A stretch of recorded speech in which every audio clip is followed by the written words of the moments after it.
Cricket உலகமே அதிர்ச்சி. சற்று முன் கிரிக்கெட் உலகையே பதற வைத்த பெரும் விபத்து.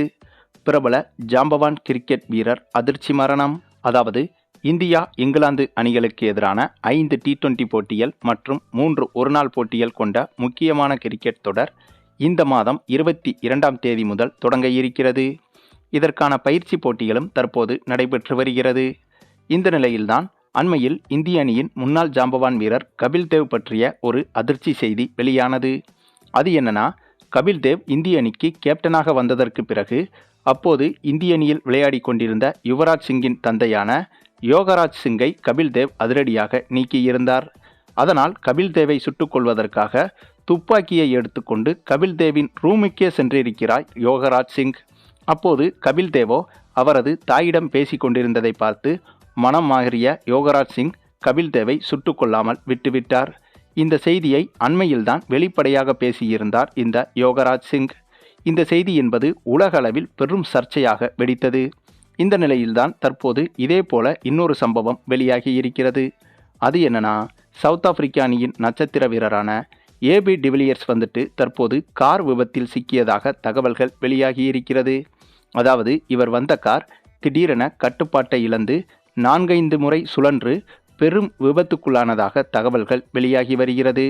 மேலும் இதே போலத்தான் 2022ஆம் ஆண்டு ஆஸ்திரேலிய அணியின் நட்சத்திர வீரரான ஆண்ட்ரூ சைமன்ஸ் என்பவர் சென்ற கார் திடீரென கட்டுப்பாட்டை இழந்து 4-5 முறை சுழன்று விபத்துக்குள்ளானது. அந்த விபத்தில் சம்பவ இடத்திலேயே ஆண்ட்ரூ சைமன்ஸ் உயிரிழந்தார். அதாவது IPL தொடங்கிய போது முதல் முறையாக அதிக விலைக்கு விலை போன முதல் வெளிநாட்டு வீரர் இவர்தான். கிட்டத்தட்ட அப்போதே, அதாவது 2008ஆம் ஆண்டே கிட்டத்தட்ட 11 கோடிக்கு விலை போயிருக்கிறார் ஆண்ட்ரூ சைமன்ஸ். அந்தளவுக்கு கிரிக்கெட் உலகில் மிக மிக முக்கியமான வீரராக கருதப்பட்டவர்தான் இவர். அப்படிப்பட்ட இவர் கார் விபத்தில் இறந்தது என்பது கிரிக்கெட் உலகையே அதிர்ச்சிக்குள்ளாக்கியது.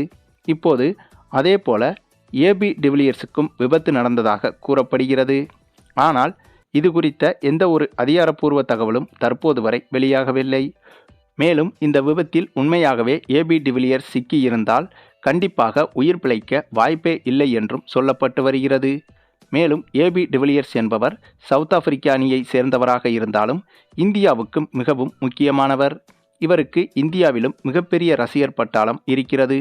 அதுவும் RCB அணிக்காக விளையாடி இந்திய ரசிகர்களின் மதிப்பை மேலும் அதிகரித்து கொண்டவர்தான் இவர். அந்தளவு முக்கியமான ஒருவருக்கு இப்போது இப்படிப்பட்ட ஒரு கார் விபத்து நடந்திருக்கிறது என்ற செய்தி கிரிக்கெட் உலகை அதிர்ச்சியடைய வைத்திருக்கிறது. மேலும் கடந்த சில வருடங்களுக்கு முன்பு நம்ம ரிஷப் பண்டிற்கும் ஒரு கார் விபத்து நடந்தது. ஆனால் அது டிவிலியர்ஸுக்கு நடந்தது போல மிகப்பெரிய விபத்தாக இருக்க முடியாது. ஆக அப்படிப்பட்ட விபத்திலிருந்தே மீண்டு வருவதற்கு ரிஷப் பண்டிற்கு சில வருடங்கள் பிடித்தது. இதனால் டிவிலியர்ஸ் பற்றி தற்போது வந்திருக்கும் இந்த செய்தி உண்மையாக இருந்தால் இந்த விபத்திலிருந்து மீண்டு வருவதற்கு டிவிலியர்ஸுக்கு இன்னும் பல வருடங்கள் பிடிக்கலாம் என்றும் யூகிக்கப்படுகிறது.